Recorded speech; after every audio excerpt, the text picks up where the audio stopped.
Mi suegra decoloró el pelo de mi hija y casi la mata. La ataqué en el hospital. No me arrepiento.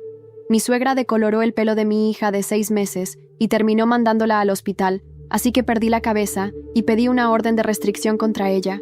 Mi esposo y yo tuvimos a nuestra hijita hace 6 meses, después de un embarazo súper complicado.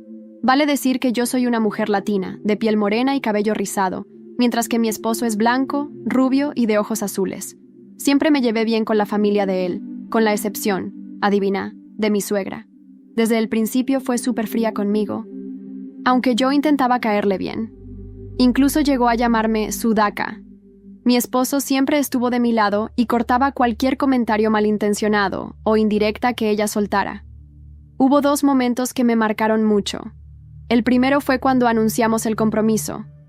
Todos se pusieron contentos, menos ella. En vez de felicitarnos como es debido, soltó un ¡ah, guau! Con un tono bien amargo.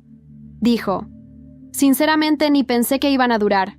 Felicidades, supongo. Eso dolió. Aún sabiendo que ella no me quería, yo estaba súper emocionada de entrar oficialmente en la familia. Cuando contamos lo del embarazo en un asado familiar, mientras todos nos felicitaban, ella empezó a llorar y salió corriendo hacia adentro de la casa. Fui atrás a ver si estaba bien, creyendo que por primera vez se iba a poner feliz. Pero no, me equivoqué feo. Cuando le pregunté si estaba bien, se descontroló por completo, diciendo que yo estaba arruinando la línea de sangre de la familia y que se negaba a aceptar que su sangre iba a ser contaminada por una Sudaka como yo. Me quedé paralizada. Volví al asado sin decir una sola palabra. Le conté todo a mi esposo y se lo notaba visiblemente afectado.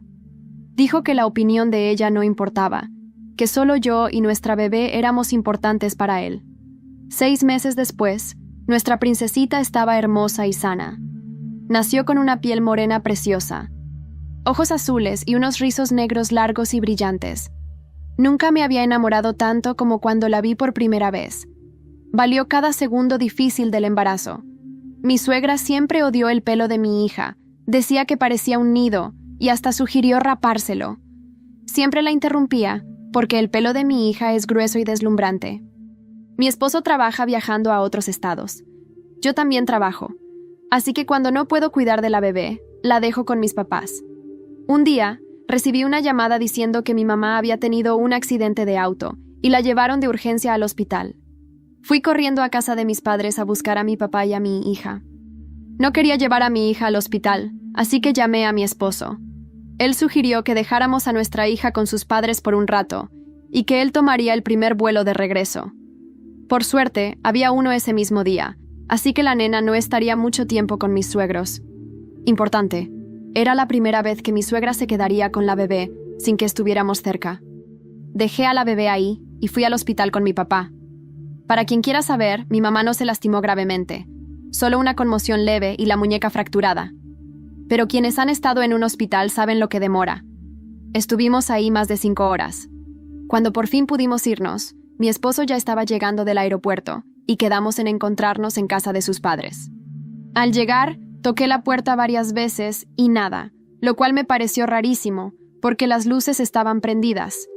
Empecé a llamarla por teléfono, pensando que quizá no estaba escuchando. Llamé 4 veces, sin respuesta. Ahí me empezó a entrar el pánico. Golpeé la puerta como una loca. Fue entonces cuando mi suegro llegó en el auto. Le expliqué todo a las apuradas, y él abrió la puerta enseguida. Empecé a gritar por mi suegra y nada. Subí corriendo mientras él revisaba abajo. Cuando entré en el cuarto, se me rompió el corazón.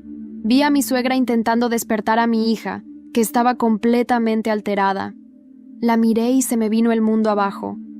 Completamente roja, hinchada, y con el pelo rubio y cortísimo. Apenas vi eso, empecé a gritar como loca. Agarré a mi hija en brazos y le grité a mi suegro que llamara una ambulancia. Bajé corriendo las escaleras justo cuando mi esposo llegaba. Yo lloraba, gritaba, sin poder armar una sola frase. Después de lo que pareció una eternidad, llegó la ambulancia y salimos volando para urgencias. Tomaron a mi hija y le hicieron de todo para ayudarla. Mi suegra se quedó en casa. Mis papás volvieron a descansar. Totalmente entendible. Al fin pude contar todo lo que había pasado y se puede decir con seguridad que mi esposo y mi suegro estaban furiosos. 2 horas después, mi suegra apareció en el hospital y, sin pensarlo, me le tiré encima gritando y golpeándola. Mi esposo me sujetó y logró separarme, mientras mi suegro la sacaba de ahí de inmediato. Los médicos vinieron a vernos y dijeron que nuestra hija iba a estar bien. Descubrieron que era alérgica a todos los químicos que usaron, y por eso tuvieron que raparle el resto del pelo. También dijeron que si yo no hubiese llegado justo a tiempo, las chances de que sobreviviera eran prácticamente nulas. El alivio que sentimos al saber que nuestra hijita iba a estar bien fue indescriptible. Pasamos la noche en el hospital y al día siguiente nos dieron el alta. Cuando llegamos a casa, mi esposo y yo tuvimos una conversación muy seria y decidimos cortar totalmente el contacto con mi suegra.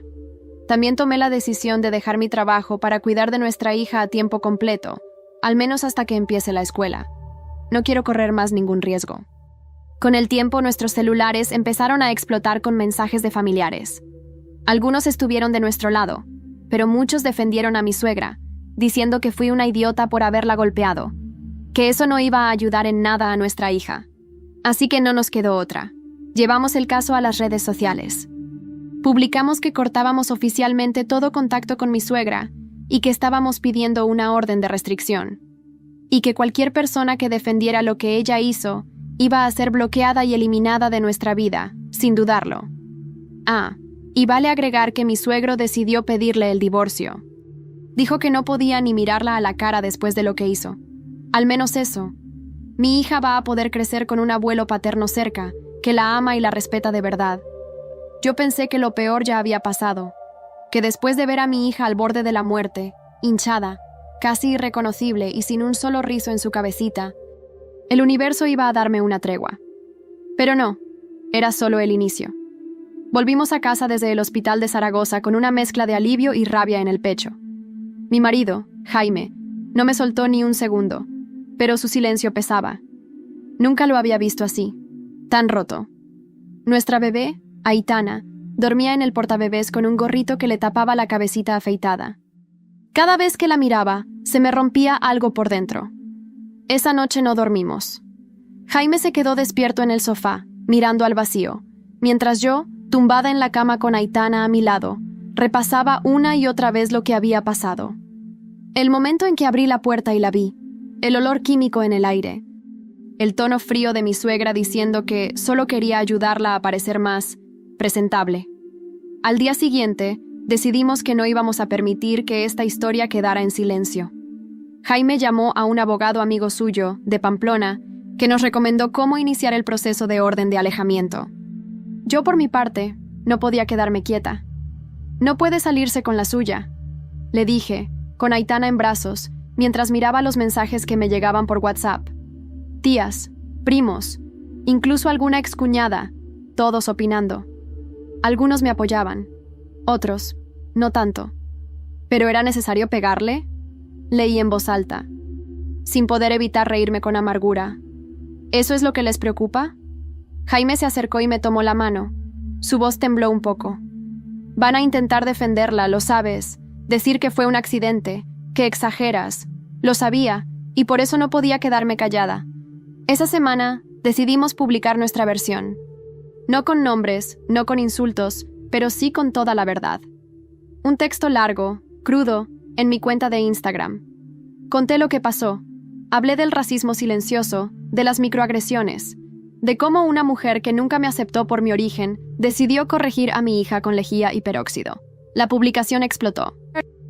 Cientos de comentarios, compartidos, mensajes directos de mujeres que habían pasado por situaciones parecidas. Algunas historias me dejaron helada, pero otras me dieron fuerza. Días después, una mujer me escribió por mensaje privado. Se llamaba Julia y decía conocer a Carmen, mi suegra, desde hacía más de 30 años. Me pidió quedar en persona. Al principio dudé, pero algo en su tono me hizo aceptar. Nos encontramos en una cafetería discreta en el centro de Zaragoza. Julia era una mujer mayor, con el pelo blanco recogido y una mirada firme. Lo que tu suegra hizo es solo la punta del iceberg, me dijo, sin rodeos, Después de unos minutos. Carmen siempre fue peligrosa, pero sabe esconderlo muy bien. Me quedé helada. Ella sacó un pequeño cuaderno viejo del bolso. Lo dejó sobre la mesa. Esto es suyo. Me lo dio hace años, por accidente, durante una mudanza. Creí que debía devolvértelo ahora. Lo abrí. Reconocí la letra de Carmen. Eran páginas y páginas de confesiones, recuerdos, comentarios sobre mí, sobre Jaime, sobre su infancia. Algunas cosas eran simplemente crueles. Otras eran profundamente perturbadoras. Una entrada, fechada hace 20 años, hablaba de un accidente con productos químicos. Otro bebé. Otro cabello dañado. El nombre del niño me heló la sangre. Jaime. Volví a casa con el diario en el bolso, las manos temblorosas. Jaime lo leyó en silencio, y su expresión cambió por completo. Por primera vez, vi en sus ojos algo más que dolor. Vi furia. ¿Tú crees que lo que me pasó de niño, también fue ella? No tengo dudas, le respondí. Y creo que llegó el momento de hablar con tu padre. Nos subimos al coche y fuimos directo a casa del suegro. Él nos recibió sin palabras, solo con un gesto. Cuando le mostramos el diario, se quedó en silencio. Después de varios minutos, murmuró algo que me dejó helada. Yo también sospeché, pero nunca quise saber la verdad. Entonces, Jaime le preguntó: «Papá, ¿alguna vez pensaste que mamá no me quería de verdad?» Él no contestó. Solo bajó la mirada. Y en ese silencio, todo se rompió. Esa misma noche, mientras me preparaba para dormir, sonó mi móvil. Era un número desconocido. Contesté con el corazón acelerado. Una voz de mujer, entrecortada, susurró: «Tienes que proteger a tu hija. Carmen no ha terminado». Me quedé en silencio con el teléfono pegado al oído, incluso después de que la llamada terminara. La voz era familiar, pero no lograba ubicarla. Esa frase, «Carmen no ha terminado», retumbaba en mi cabeza como una amenaza escrita con fuego. Miré a Aitana, dormida junto a mí, y sentí una mezcla de miedo y furia que me subió hasta la garganta. Desperté a Jaime. «Alguien me llamó», le dije sin rodeos. «Me advirtió que tu madre no ha terminado». Se sentó de golpe en la cama, con la respiración agitada. «¿Quién?» «No lo sé. Era una mujer». Sonaba angustiada, y tenía miedo, mucho miedo. Jaime se pasó las manos por la cara. No hizo falta que dijera nada más. Ambos sabíamos que Carmen no era el tipo de persona que aceptaba perder. Y esta vez lo había perdido todo: la familia, la reputación, la custodia emocional de su nieta. Y muy pronto, si la justicia hacía su trabajo, también perdería su libertad. A la mañana siguiente, volvimos a ver a Julia, la mujer que nos entregó el diario. Ella también parecía intranquila. No había sido ella quien llamó, pero me confesó algo aún más perturbador. «Carmen tenía un círculo», dijo con voz grave. «Un grupo de amigas, conocidas, mujeres con ideas, como las suyas, racistas, clasistas, algunas con mucho poder. Una de ellas trabaja en servicios sociales, otra es enfermera en un centro médico del gobierno. Carmen sabe mover hilos». La cabeza me daba vueltas. ¿Estás diciendo que podría hacerle daño otra vez, de manera legal? «O hacer parecer que tú eres la inestable», agregó Julia. «No sería la primera vez que lo hace. Ese día decidimos tomar medidas extremas. Jaime habló con el abogado para acelerar la orden de alejamiento. Yo solicité custodia exclusiva temporal de Aitana. También instalamos cámaras de seguridad en casa. Y contratamos un servicio de vigilancia particular recomendado por una amiga suya, con una agencia en Huesca. Una parte de mí se sentía paranoica, otra, simplemente, precavida. Ya no confiaba en nada, ni en el sistema, ni en la familia, ni siquiera en los silencios de la gente. Esa semana, recibimos una notificación legal inesperada, una demanda por alienación parental, firmada por Carmen. Alegaba que estábamos alejando deliberadamente a Aitana de su abuela y que todo lo sucedido había sido un malentendido amplificado por las redes sociales. Me reí. «Jaime, no. Esto va a volverse mucho más sucio de lo que pensaba», dijo, y noté cómo su mandíbula se tensaba. «Si quiere guerra, la va a tener». Él mismo redactó una contrademanda. Usó su apellido, su historia, sus heridas. Adjuntamos el diario como prueba, las fotos, las conversaciones de WhatsApp con miembros de la familia. Incluso grabamos un testimonio en video, por si algo nos pasaba. Sí, llegamos a ese punto. Días después, recibí otro mensaje. Esta vez, fue un video. No tenía remitente. Lo abrí. Era Aitana, en brazos de Carmen. Se notaba que era de hace semanas, pero lo que me paralizó fue lo que se escuchaba al fondo.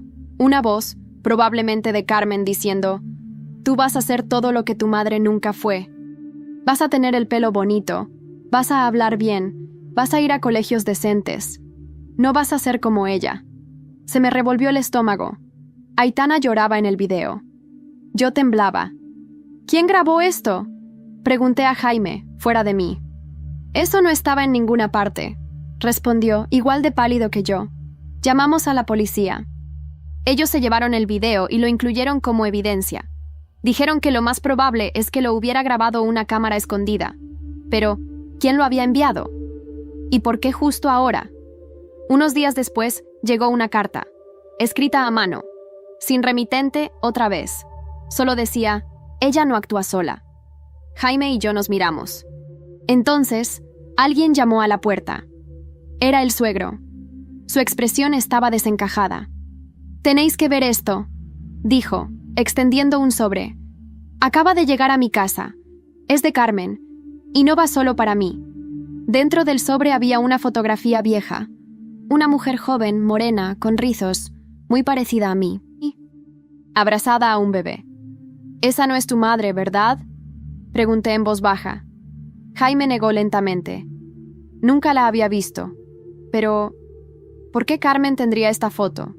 Y ahí lo supe. Algo mucho más profundo y antiguo estaba enterrado en esa familia. Algo que Carmen no quería que descubriéramos. Cuando vi esa foto por segunda vez, con más atención, un escalofrío me recorrió la espalda. La mujer de la imagen tenía mis rasgos. La misma forma de los ojos, los mismos labios, incluso los pómulos marcados. Y ese bebé era Jaime. No había duda. Pero esa mujer no era Carmen. «¿Estás seguro de que nunca la viste?», pregunté otra vez, con la voz temblorosa. Jaime negó, sin apartar la mirada de la fotografía. Su padre, Francisco, también se quedó inmóvil, con el rostro lívido. «Esa mujer», susurró él, «no es tu madre». Levanté la cabeza de golpe. Francisco apenas podía hablar. Tragó saliva antes de continuar. «No es Carmen. Yo conocí a Carmen cuando Jaime ya tenía casi 1 año. Siempre dijo que había sido madre soltera, que el padre de Jaime la había abandonado. Nunca me cuestioné mucho. Me enamoré de los dos y acepté criar a Jaime como mío. Jaime parecía una estatua, pero sus ojos brillaban con una intensidad que nunca había visto en él. ¿Estás diciendo que mi madre me mintió toda la vida? ¿Que tú no eres mi padre biológico?». Francisco asintió lentamente, con la mirada hundida en el suelo. «Nunca tuve pruebas. Nunca quise hacerle daño, ni a ti, ni a mí mismo». El aire en la sala se volvió denso, irrespirable. Me aferré a la mano de Jaime, que parecía perdido en un mar de recuerdos falsos. «Entonces, ¿quién es esa mujer?», pregunté. «No lo sé», dijo Francisco. «Pero si Carmen la está usando ahora, después de todo este tiempo, significa que tiene miedo, que algo está por descubrirse». Nos miramos. El diario, las fotos, el video, la carta. Todo parecía parte de un rompecabezas perverso que Carmen había construido durante décadas. Una mentira estructurada, con capas y capas de secretos. Esa noche, mientras Aitana dormía, Jaime me pidió que lo dejara solo. Se encerró en el despacho con la fotografía y el diario. Yo me quedé en el salón, inquieta, escuchando los suaves ronquidos de mi hija desde el monitor del bebé. Me dormí en el sofá, y a las 3 de la madrugada me despertó el sonido de la impresora. Me acerqué. Jaime estaba pálido, con lágrimas en los ojos. Tenía en la mano un folio impreso. «La encontré», dijo con voz ronca. «Usé un programa de reconocimiento facial. Esa mujer se llama Teresa Menéndez. Fue asistente social en Teruel y murió hace 15 años en un accidente de coche. ¿Y? Y tiene un hermano vivo, se llama Iván, vive en Huesca». Jaime me miró fijamente. «Si ella es mi madre, necesito saber la verdad. Necesito conocer mi historia, por mí, por Aitana. No quiero que mi hija crezca en una familia de secretos. Lo acompañé a Huesca. Nos llevó todo un día a encontrar a Iván. Era un hombre mayor, amable, que apenas podía caminar, pero su memoria estaba intacta. ¿Teresa? Claro que sí, mi hermana. Dios la tenga en su gloria. ¿Decís que ella tuvo un hijo? Jaime le mostró la foto. Iván la miró, y su expresión cambió por completo. Sus labios temblaron. Ese niño es igualito al bebé que ella trajo a casa durante unos meses. Nunca dijo de quién era, solo que estaba a salvo por ahora. Luego, un día, desapareció. Nunca más habló del tema. Nos dejó entrar a su casa y trajo una caja de recuerdos, fotografías, documentos, una carta doblada, con tinta desgastada. Jaime la abrió con manos temblorosas. Si algo me pasa, cuida de él. Carmen sabe dónde estamos y no va a parar hasta tenerlo.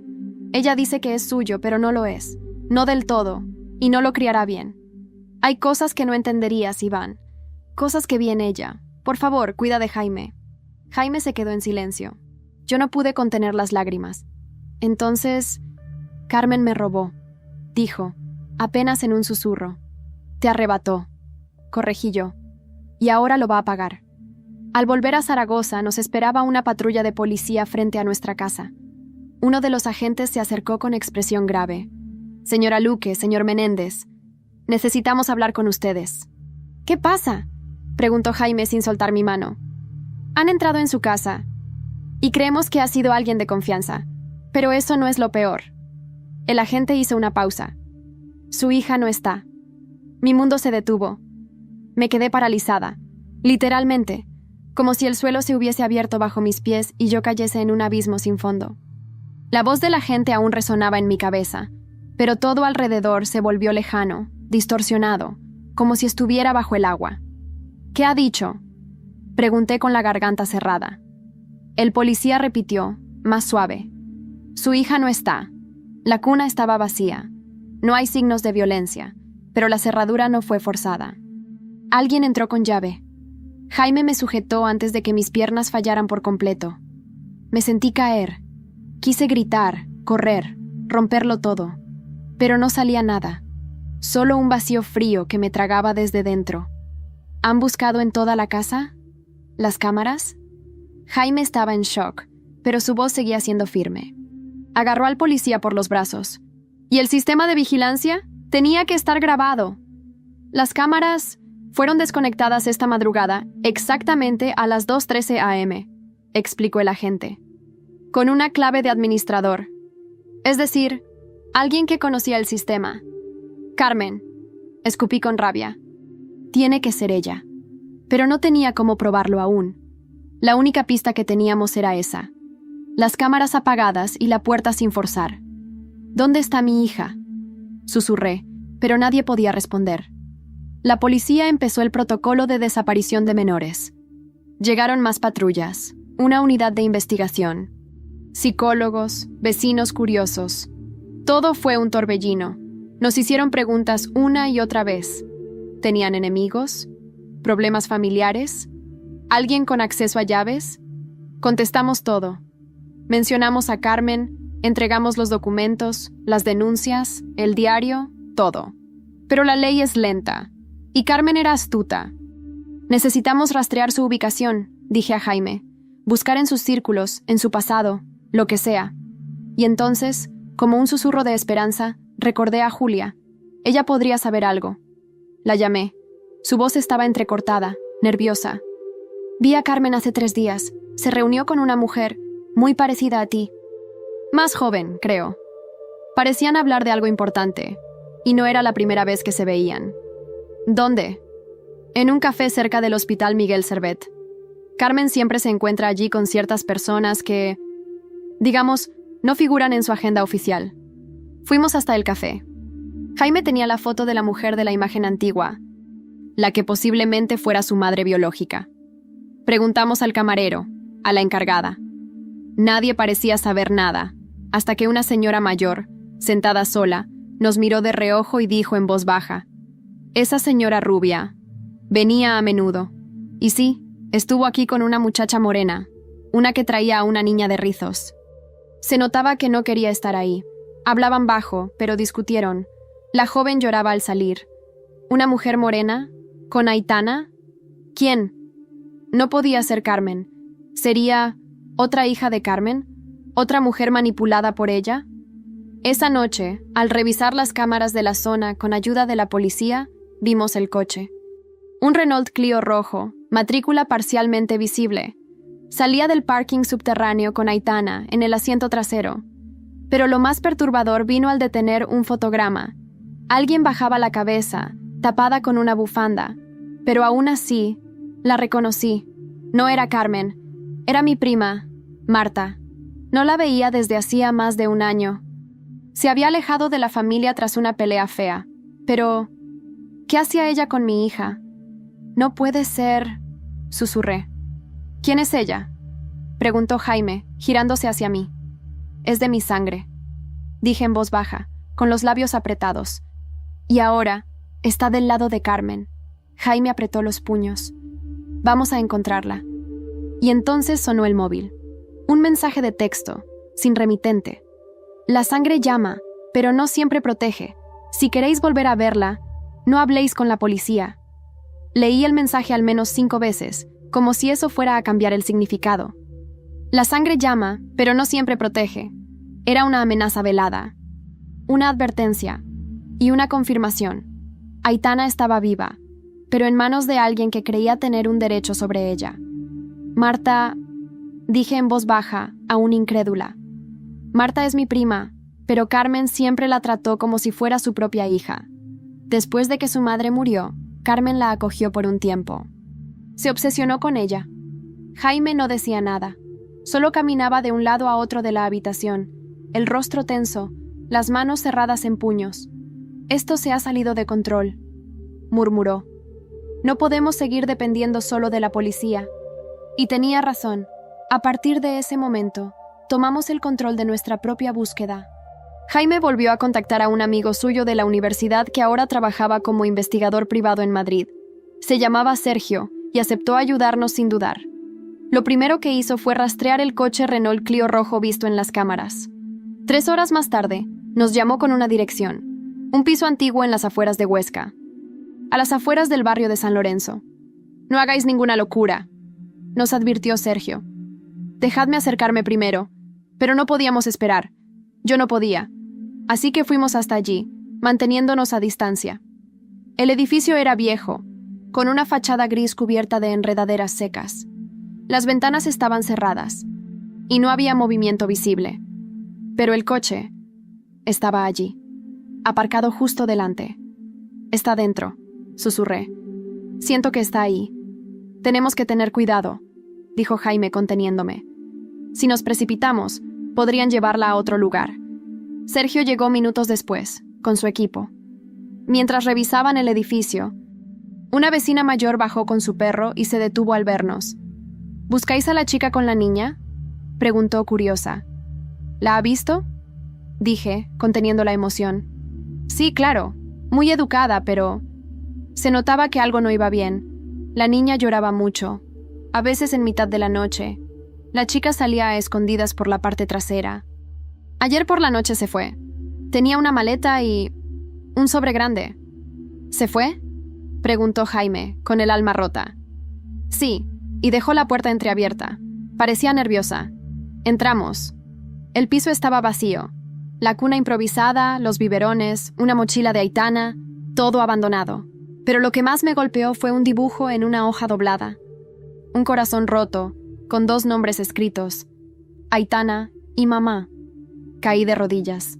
Jaime me sostuvo. Sergio encontró una nota pegada en la nevera. Escrito a mano, reconocí la letra de Marta. No quería hacerte daño. Carmen me prometió que me ayudaría si colaboraba. No sé en qué momento me convertí en parte de esto. No sé cómo salir. Marta estaba en peligro también, y eso complicaba aún más todo. Volvimos a casa deshechos. La policía estaba ya al tanto, pero sin pruebas claras de que Carmen estuviera detrás de todo, no podían emitir una orden de búsqueda activa nacional. Legalmente, aún parecía una disputa familiar sin riesgo comprobado para la menor. ¿Y si...? Empecé a decir, dudando. ¿Qué?, preguntó Jaime. ¿Y si Carmen no es la única detrás de esto? ¿Y si hay más? Piensa en lo que dijo Julia. Esa red, esas mujeres con poder. Quizá esto no sea solo sobre Aitana, quizás sea sobre algo más grande. Jaime me miró, serio. Entonces tenemos que desenmascararlas. Una por una. Esa noche, revisando el diario otra vez, Jaime encontró algo. Una página arrancada cuidadosamente. Pero quedaban trazos, lo suficiente para leer 3 nombres. Este no lo habíamos visto, dijo, señalando uno en particular. Lo leí en voz baja. Hermandad de las Rosas. ¿Qué es eso? Jaime se levantó de golpe. Eso es real. Mi madre me lo mencionó una vez, de niño. Pensé que era una tontería, un club de amigas. Pero si está escrito aquí, buscamos. Google, foros, registros. Nada concreto. Hasta que en una base de datos olvidada, en un archivo antiguo de prensa local, encontramos una mención. Hermandad de las Rosas. Asociación privada de mujeres fundadas en los años 80 en Teruel, supuestamente dedicada a la preservación de tradiciones familiares y éticas de sangre pura. Mi sangre se heló, y justo en ese instante, recibí un correo electrónico sin asunto. Dentro, solo una imagen. Aitana dormida, en una habitación desconocida. Y un símbolo pintado en la pared detrás de ella. Una rosa negra sobre un círculo rojo. Tuve que sentarme. El café que tenía en las manos cayó al suelo, salpicando mis zapatillas, pero ni lo noté. La imagen, esa imagen de mi hija durmiendo bajo el símbolo de la rosa negra me atravesó como un puñal. No era una simple amenaza, era una declaración de guerra. Están jugando con nosotros, murmuré. Jaime tomó el ordenador, acercó la imagen y la amplió. Intentaba encontrar detalles, una cortina, un mueble, un interruptor, algo que nos diera una pista. Pero la imagen estaba demasiado recortada, cuidadosamente editada. Quieren que sepamos que la tienen, pero no dónde, dijo él frustrado. Llamamos a Sergio de inmediato. Le reenviamos la imagen. Al cabo de media hora, ya había conseguido algo. El símbolo de la rosa negra con el círculo rojo había aparecido en al menos 3 incidentes olvidados de la prensa regional, entre 1987 y 2001. Todos relacionados con desapariciones, adopciones ilegales y peleas familiares por custodia. No es solo una hermandad secreta, es una red, explicó Sergio. Oculta bajo el manto de asociaciones tradicionales, clubes de mujeres, protectoras de la familia bien. Algunas ya no existen, pero otras siguen activas, camufladas en instituciones de beneficencia y grupos religiosos. Me ardía la sangre. Pensé en todas las veces que me sentí juzgada por Carmen, por ser ruidosa, por reír demasiado, por hablar español con acento sudamericano, por tener la piel más morena que su hijo. Y ahora entendía. Ella no solo me despreciaba, ella me consideraba una amenaza para su linaje. Tenemos que destaparlo todo, dije. No solo por Aitana, por todas las que estuvieron antes, por todas las que vendrán después. Esa noche, volvimos a revisar el diario de Carmen. Buscábamos conexiones, nombres, pistas. Jaime encontró un nombre que le sonó: Lucía Riera. Había sido profesora suya en el colegio privado donde estudió de niño, y, según un apunte en el margen de una página, era una de las fundadoras de la hermandad. La buscamos en redes. Nada, pero en una búsqueda de registros académicos apareció. Jubilada, residente en una finca a las afueras de Teruel. Decidimos ir. Llegamos al día siguiente. La casa era grande, con un jardín perfectamente cuidado y una verja de hierro forjado con símbolos grabados. Cuando nos acercamos, salió una mujer delgada, de pelo gris recogido y sonrisa gélida. No está permitido el acceso sin invitación, dijo, sin siquiera preguntarnos quiénes éramos. Jaime fue directo. Buscamos a Aitana. Sabemos que Carmen la entregó a una de vosotras. El rostro de Lucía cambió por un instante. Miedo, o sorpresa, o ambas cosas. Pero se recompuso rápido. No sé de qué me hablas. Deberíais marcharos. Entonces mostré la foto. La rosa negra. Lucía palideció. Eso... no deberías tenerlo. ¿Por qué? ¿Qué significa? Presioné. No lo entenderías, murmuró ella. No estás hecha para esto. Me acerqué hasta quedar a centímetros de su rostro. Soy madre. Eso es todo lo que necesito ser para destruiros.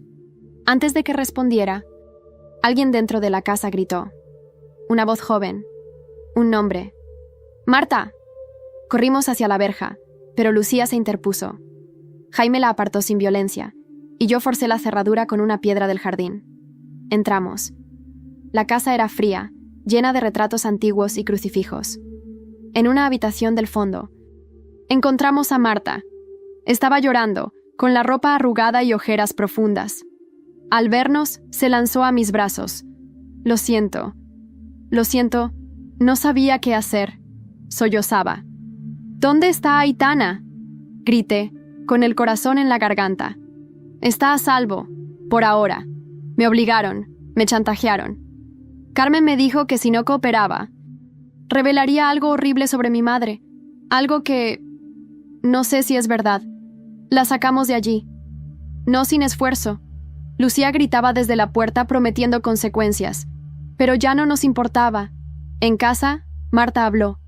Durante horas, nos contó cómo Carmen la manipuló desde adolescente, cómo le enseñó ideas retorcidas sobre pureza y legado, cómo la hermandad tenía listas de mujeres deseables para criar a los hijos correctos, cómo Aitana había sido seleccionada como una especie de experimento. Jaime se quedó sin palabras. Yo solo podía pensar en una cosa. ¿Dónde está? Marta me miró a los ojos.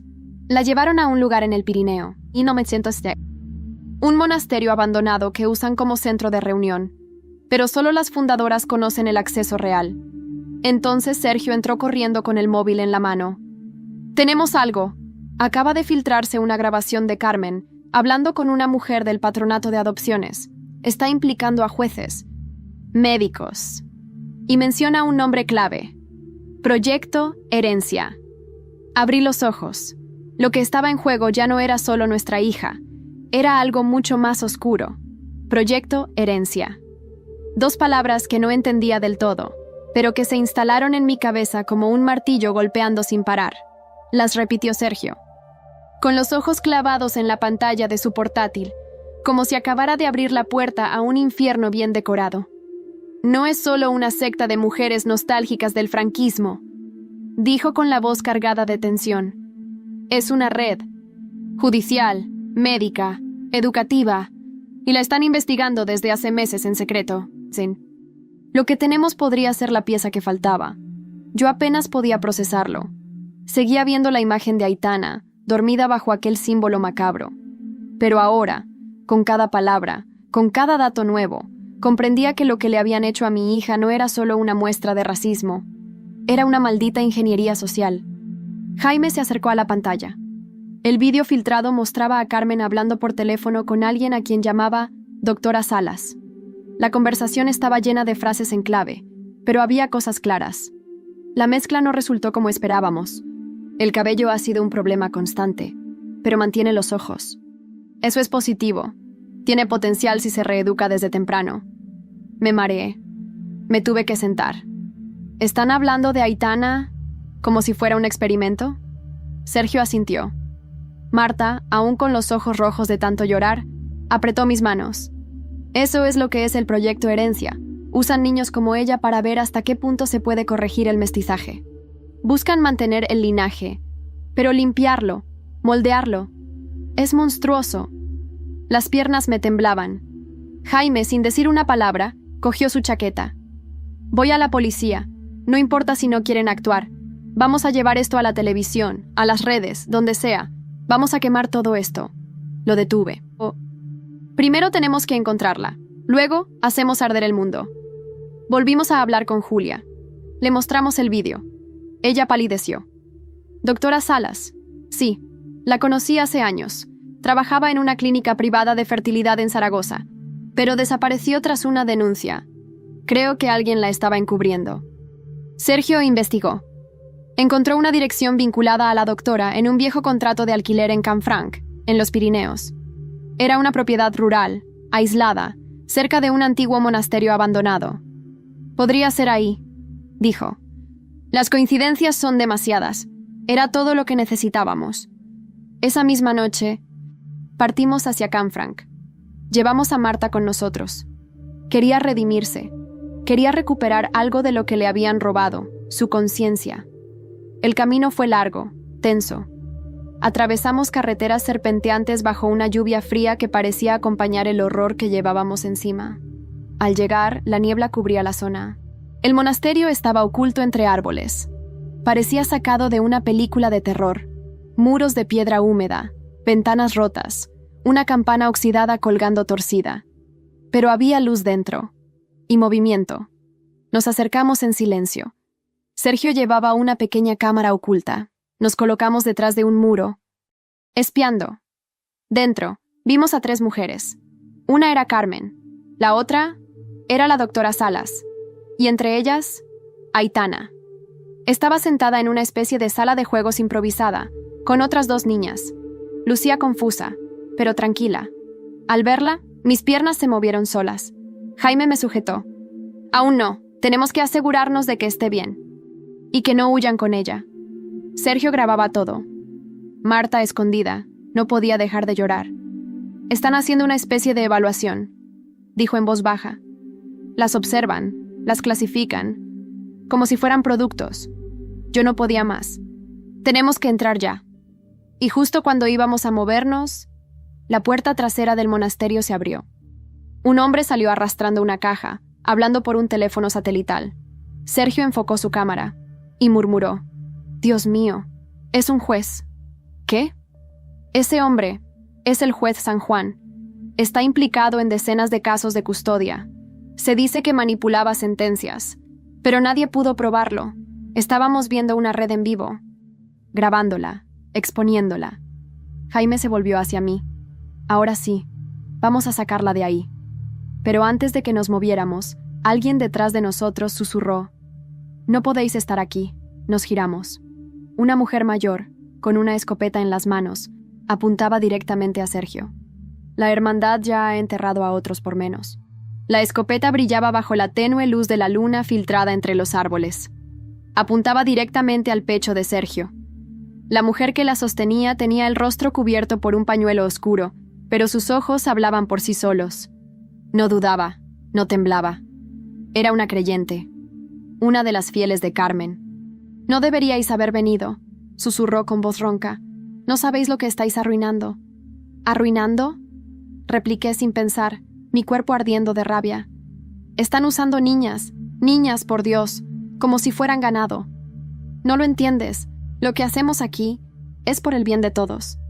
¿Por el bien de quién? Jaime gritó, pero Sergio levantó una mano, pidiendo calma. Podemos hablar, dijo él con frialdad. Nadie tiene que salir herido esta noche. Pero algo en el ambiente cambió. Desde el interior del monasterio, comenzaron a escucharse pasos. Alguien más venía. 2 sombras cruzaron la entrada y se acercaron al jardín. ¡Al suelo!, gritó Sergio, y sin esperar, empujó a la mujer con la escopeta y cayó rodando hacia el muro. Jaime y yo corrimos en dirección opuesta, arrastrando a Marta con nosotros. Gritos, ruido de ramas rotas, luces que se encendían dentro del monasterio. Fue el caos. Durante lo que parecieron minutos eternos, corrimos por los senderos de la finca, esquivando raíces, saltando piedras. A lo lejos aún se veían las luces del coche de Sergio. Si lográbamos llegar allí, podríamos pedir ayuda. Pero yo no podía dejar a Aitana. No otra vez. ¡Voy a entrar!, grité a Jaime mientras frenábamos detrás de un muro bajo. ¿Ahora o nunca? «Estás loca», susurró él con el rostro cubierto de sudor. «Es una trampa. Entonces vamos juntos». Marta asintió. Y sin más, dimos la vuelta. El monasterio era un laberinto de piedra, madera vieja y secretos antiguos. Las paredes estaban llenas de símbolos, cuadros de familias desconocidas, retratos de mujeres vestidas de blanco, un culto disfrazado de tradición. En el fondo del pasillo central, la vi. Aitana, sentada, mirando hacia una pared con dibujos infantiles. En la sala había otra niña, de cabello oscuro, que me miró con desconfianza. Pero Aitana, al verme, sonrió. «¡Mami!». Corrí hacia ella. La abracé con toda mi alma. Sentí su calor, su olor, su vida. Y entonces lo vi. Una pequeña marca en su brazo. Un código, tatuado. «¿Qué te han hecho?», susurré temblando. Solo era para que no me perdiera, dijo ella inocente. Mis lágrimas se mezclaron con su cabello. Jaime llegó segundos después. Nos abrazó a ambas. Tenemos que irnos ya. Y entonces, Carmen apareció. Sola, vestida con un abrigo oscuro. Caminaba como si el mundo aún le perteneciera. Se detuvo frente a nosotros, a unos 5 metros. Sonrió. Os advertí. No sabéis lo que hacéis. Estás acabada, le dije con la voz firme. Todo está grabado. Todo. Ella no se inmutó. ¿Y creéis que eso importa? ¿Que podéis destruir algo que existe desde hace generaciones con un vídeo? Sí, dijo Jaime. Porque ya no tenemos miedo. Detrás de Carmen se escuchó el sonido de sirenas. Alguien, quizá Sergio, quizá Marta, había llamado a la policía. Las luces azules comenzaron a iluminar el bosque. Esto no ha terminado, murmuró ella, antes de girarse y desaparecer en los pasillos. La policía entró. Nos sacaron con cuidado, protegidos. Aitana fue llevada de inmediato a revisión médica. Marta fue interrogada, pero también protegida como testigo clave. Carmen fue detenida unas horas después, en una estación de servicio camino a la frontera con Francia. Las grabaciones, los documentos, los testimonios, todo se convirtió en un escándalo nacional. El proyecto Herencia fue tema de titulares por semanas. Se abrieron investigaciones contra jueces, médicos, incluso políticos. Pero yo solo quería volver a casa con mi hija. Una semana después, estábamos sentados en el salón, con Aitana entre nosotros, viendo dibujos animados, la normalidad fingida de un hogar que intentaba reconstruirse. Sonó el timbre. Era un sobre. Dentro, un recorte de periódico antiguo. Una foto. Una mujer embarazada, con ojos idénticos a los de Aitana. Y un mensaje, escrito a mano. Tu historia aún no está completa. Ella te espera en Granada. Tardé 3 días en decidir si debía abrir esa puerta. El sobre con el recorte seguía sobre la mesa del comedor, intacto, como si ardiera. Cada vez que pasaba por allí, el corazón me latía con fuerza. Jaime decía que podía esperar. Pero yo sabía que no. Tenía que saber quién era esa mujer. Esa que tenía mis ojos. Esa que, de alguna forma, me llamaba desde el pasado con un mensaje críptico. Ella te espera en Granada. Era una foto antigua. Una mujer de piel canela, embarazada, de pie frente a una casa con fachada andaluza, acariciando su vientre. En el reverso, con una caligrafía fina, decía: Mariela 1989.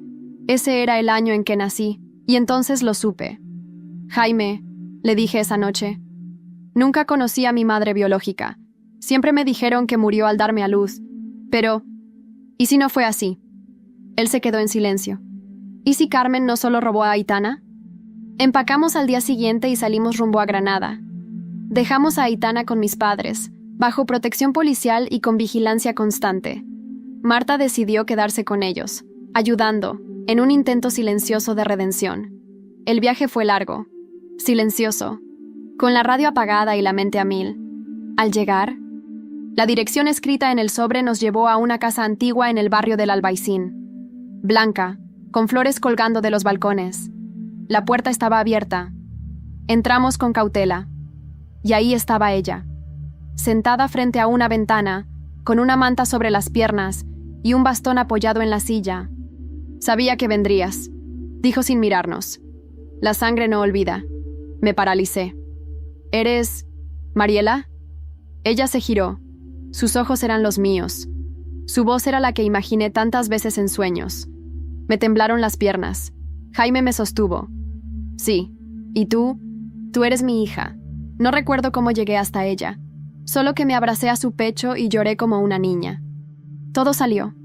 El miedo, la rabia, la tristeza de una vida robada. Ella también lloró. ¿Qué pasó? Logré preguntar con la voz rota. Fui engañada. Tenía 17 años. Me internaron en una clínica de Zaragoza después de un desmayo. Me sedaron. Cuando desperté ya no estabas. Me dijeron que habías muerto, que fue un aborto espontáneo. ¿Quién te lo dijo? Carmen. Ella estaba allí. Era voluntaria en esa clínica. Me dijo que sentía mucho mi pérdida. Nunca la volví a ver. Hasta hace 3 meses. El corazón se me detuvo. ¿Hace 3 meses? Vino hasta aquí. Me dejó una foto de ti con tu hija. Me dijo que habías crecido bien, que tenías tu propia familia. Y me pidió que no te buscara, que si lo hacía, pondría a tu hija en peligro. Temblaba. ¿Por qué haría algo así? Porque tú eras el error original. Ella te robó para demostrar que podía corregir el mestizaje. Eres el experimento cero. Me quedé sin aire. Todo encajaba. Todo lo que me dolía sin explicación. Todo lo que Carmen odiaba de mí. Era porque yo era su primera víctima. ¿Y por qué ahora?, preguntó Jaime. ¿Por qué te dejó encontrarnos? Mariela bajó la mirada. Porque la hermandad se está desmoronando. Carmen sabe que su tiempo se acaba, pero quiere arrastrarte con ella. Me senté en el suelo. Sentía que el universo me estaba partiendo en dos. ¿Y tú? ¿Qué harás ahora? Recuperar lo que me quitaron. Si me dejas, quiero conocerte. A ti, a mi nieta. No tengo rencor. Solo vacío. Asentí. La abracé de nuevo. Esa noche dormimos allí. Por primera vez en mucho tiempo, sentí algo parecido a paz. Pero al amanecer, recibí una notificación del juzgado. Carmen había pedido un careo legal. Quería vernos. A mí y a Aitana. Y lo peor era que la ley le permitía hacerlo. No dormí esa noche. Cada vez que cerraba los ojos, la imagen de Carmen me volvía a la mente. Esa sonrisa. Esa forma de caminar como si el mundo entero le debiera obediencia. Ahora exigía su derecho a ver a Aitana, como si después de todo lo que había hecho, aún pudiera usar las leyes, las mismas que manipuló, para seguir controlándonos. ¿Y si va a la prensa?, preguntó Jaime, con el rostro cansado. Si logra convertir esto en un juego mediático, entonces la enfrentaremos. No vamos a escondernos más, respondí, sintiéndome más fuerte que nunca. El juzgado de familia de Zaragoza confirmó que el careo podía realizarse si ambas partes lo aceptaban. Yo tenía la opción de negarme, pero decidí que no. Quiero mirarla a los ojos una última vez. Quiero que me vea y sepa que perdió.